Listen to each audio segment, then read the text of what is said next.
Hello friend. खैरी, बहुत जल्दी में हुआ।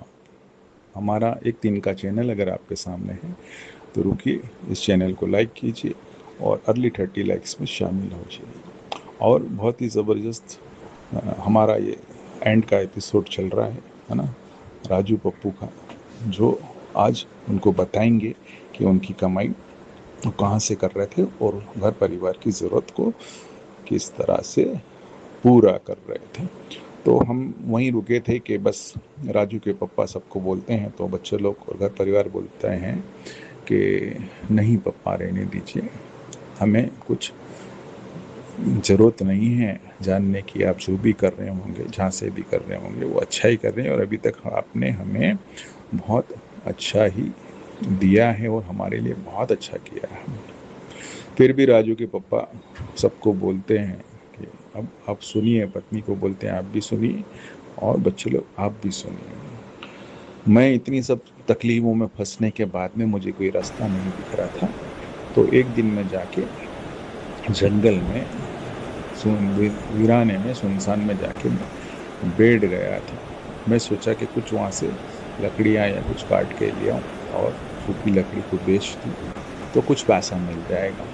तो इस तरह से मैं जंगल चला गया और जंगल में मैं थक गया तो मैं वहाँ पे सो गया तो मेरे को नींद लग गई। नींद लगी तो मेरी नींद काफ़ी देर के बाद खुली तो काफ़ी अंधेरा हो चुका था और वहाँ से एक व्यक्ति जा रहा था और उसके पास में काफ़ी कुछ गहने और पैसे थे और मैंने उनके गले पर हथियार रखा और उनको लूट लिया। तो सभी बच्चे माँ एकदम आश्चर्यचकित हो जाते हैं। तो बोले पापा, आपने उनको लूट लिया? बोले हाँ। बोले उस दिन से मैं लूट कर ही पैसे लेके आ रहा हूँ, है ना। मैं लोगों को रात को लूटता हूँ और आप सबों की ज़रूरतें पूरी करता हूँ और मैंने कर्जे वाले को भी थोड़ा थोड़ा करके सबको दे दिया है। तो मैं आज आप सबको बता रहा हूँ कि मैं चोरी करता हूँ, लोगों को लूटता हूँ और आपकी सभी की ज़रूरतें मैं पूरी करता हूँ।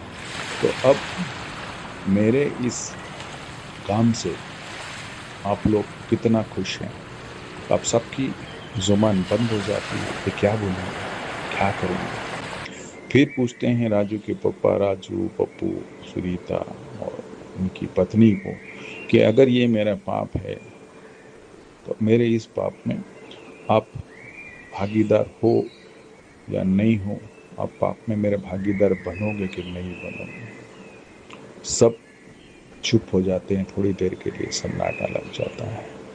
अब क्या बोलेंगे। सबसे पहले राजू बोलता है कि हम आपके पाप का भागीदार नहीं बनेंगे पिताजी, है ना। फिर पप्पू बोलता है कि नहीं पिताजी, हम भी आपके पाप का भागीदार नहीं बनेंगे।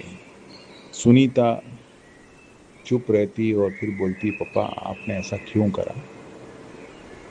आपको ऐसा नहीं करना चाहिए था। हम जैसे तैसे करके भी पढ़ाई कर लेते, आप हमें बता देते कि आपके पास में नहीं है।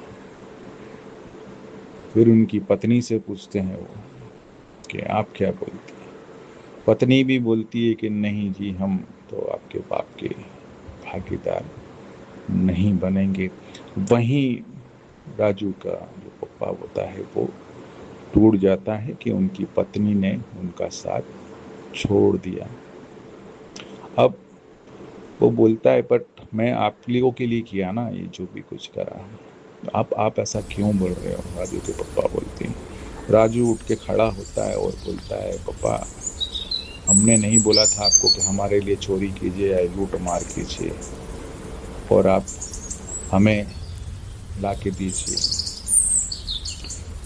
राजू के पप्पा बोलते कि और बेटा, आप लोगों की डिमांडें ही तो पूरी कर रहा था। मैं जो भी कुछ करा है वो मेरे लिए, मैंने क्या करा है आप देख लीजिए। मेरे लिए तो अभी तक मैंने कुछ किया ही नहीं है।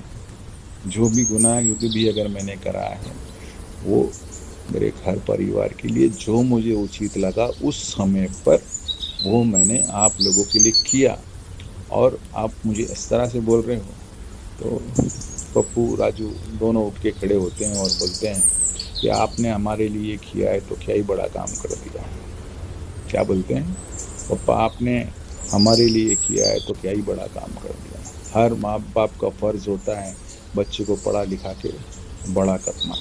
तो आपने भी हमारे को जो भी कुछ दिया करा वो आपका फर्ज था, उससे ज़्यादा कुछ भी नहीं था। हर माँ बाप अपने बच्चों के लिए करते, तो तुमने भी करा तो कौन सा ही बड़ा ही काम कर दिया है। तो आपको क्या लगता है दोस्तों कि अपने माँ बाप अपने बच्चों के लिए जो भी कुछ करते हैं, और आपने ये महसूस करा होगा ज़्यादातर बच्चों के मुंह से अंत में यही सुनने को मिलता है कि आपने हमारे लिए ऐसा तो क्या ही बड़ा काम कर दिया, पढ़ा लिखा है तो कौन सा बड़ा काम कर दिया। हाँ, यह आपका फर्ज था, आपने आपका फर्ज पूरा करा। मुझे एक बात बताइए, जो भी हमारे इस चैनल में जुड़े हैं और देख रहे हैं, चलो ठीक है, सही बात है कि बाप का फर्ज था, माँ का फर्ज था, आपको पढ़ाया लिखाया, पालन पोषण करा, बड़ा कर दिया। तो क्या आप ऐसे ही बड़े हो गए मेरे दोस्तों, मेरे बच्चों? जब आप पैदा हुए थे तो आपके माँ बाप जब आप बिस्तर गीला करते थे तो वो आपको सूखे में सुलाते थे और वो गीले में सोते थे। ये माँ बाप होते हैं, उनके इमोशनल और फीलिंग की आपको क्या ही कदर है। आप थोड़ा सा गिर जाते थे, कुछ लग जाता था तो आपके माँ बाप भाग कर आपको पकड़ते थे। ये चीज़ है, फर्ज निभाने की बात आती है तब फर्ज निभाने की अगर आप बात करते हैं, जितने भी हमारे बच्चे आजकल के जो माँ बाप को सीधा जवाब देते हैं कि क्या ही काम करा, आपका फ़र्ज़ था। तो मेरे दोस्त यार, मेरे बच्चों, जितने भी इस तरह के जो सेंटेंस यूज़ करते हैं, फिर वो उनका फ़र्ज़ क्यों भूल जाते? जब माँ और बाप उनके बूढ़े हो जाते हैं तो वो उनका फ़र्ज़ क्यों नहीं निभाते हैं? वो अपने माँ बाप का ध्यान क्यों नहीं रखते हैं? वो भी तो उनका फ़र्ज़ पूरा करें। राजू के पप्पा ने तो जो सही करा कि गलत करा, हम किसी का न्याय नहीं कर सकते, बट उनको जो ठीक लगा अपने घर परिवार के लिए करा। लेकिन रही बात फ़र्ज़ की, तो बच्चों का भी तो फ़र्ज़ बनता है कि जब वो बूढ़े हो जाते हैं तब आप भी अपना फ़र्ज़ निभाइए। आपका फ़र्ज़ बनता है, नहीं बनता? आपने आपके बाप को, माँ को ऐसा बोल दिया, तो अब आप आपका फ़र्ज़ निभाइए। आप अपने माँ बाप को सही तरीके से अब आप उनका देखभाल कीजिए, उनकी हर ज़रूरत का ध्यान दीजिए।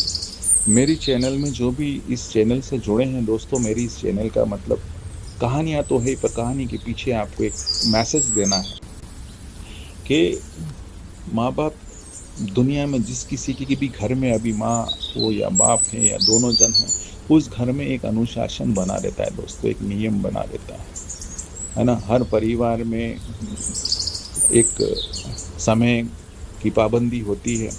आप आपके घर में कोई गलत काम नहीं कर सकते हो जब तक आपके माँ बाप बैठे हो। आप पार्टी वगैरह नहीं कर सकते हो, आप आपके कोई गलत दोस्तों को नहीं ले ला सकते हो। एक बार माँ बाप घर में से चले जाते हैं तो अनुशासन टूट जाते हैं दोस्तों। फिर आप किसी को भी लेके आते अपने घर में ही पार्टियाँ करने लगते हैं। सही बोल रहा हूँ, गलत बोल रहा हूँ? अगर गलत बोल रहा हूँ तो भी कमेंट करके बोलिएगा कि दिनकर मैं आप सर गलत बोल रहा हूँ। तो मेरा आप लोगों को इस चैनल के माध्यम से बोलना यही है कि माँ बाप एक बहुत बड़ी धरोहर है दोस्तों। उन्होंने आप लोगों के लिए जो करा वो निस्वार्थ भावना से करा, लेकिन कहीं ना कहीं एक ह्यूमन बीइंग जिसको बोलते हैं कि वो अपेक्षा तो रखता ही है ना। अपने औलादों से तो यही अपेक्षा लगेगा कि अभी मैं बुढ़ा हो जाऊंगा, हम बूढ़े हो जाएंगे तो हमारे बच्चे तो हमारा ध्यान रखेंगे।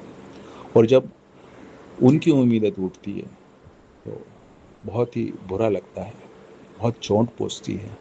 इस तरह की चोटें हम हमारे माँ बाप को ना दें, जिन्होंने हमारे को इस अच्छे से, इस तरीके से बड़ा करा, जिसका आप अनुमान आज नहीं लगा सकते हो। जितने भी मेरे दोस्त यार भाई, जिस दिन वो पिताजी डैडी बनेंगे तब उनको पता चलेगा कि माँ बाप का प्यार क्या होता है और बड़े होने पर जब कोई बेटा उनको यूँ बोलता है कि क्या ही करा आपने हमारे लिए, तो बहुत बुरा लगता है।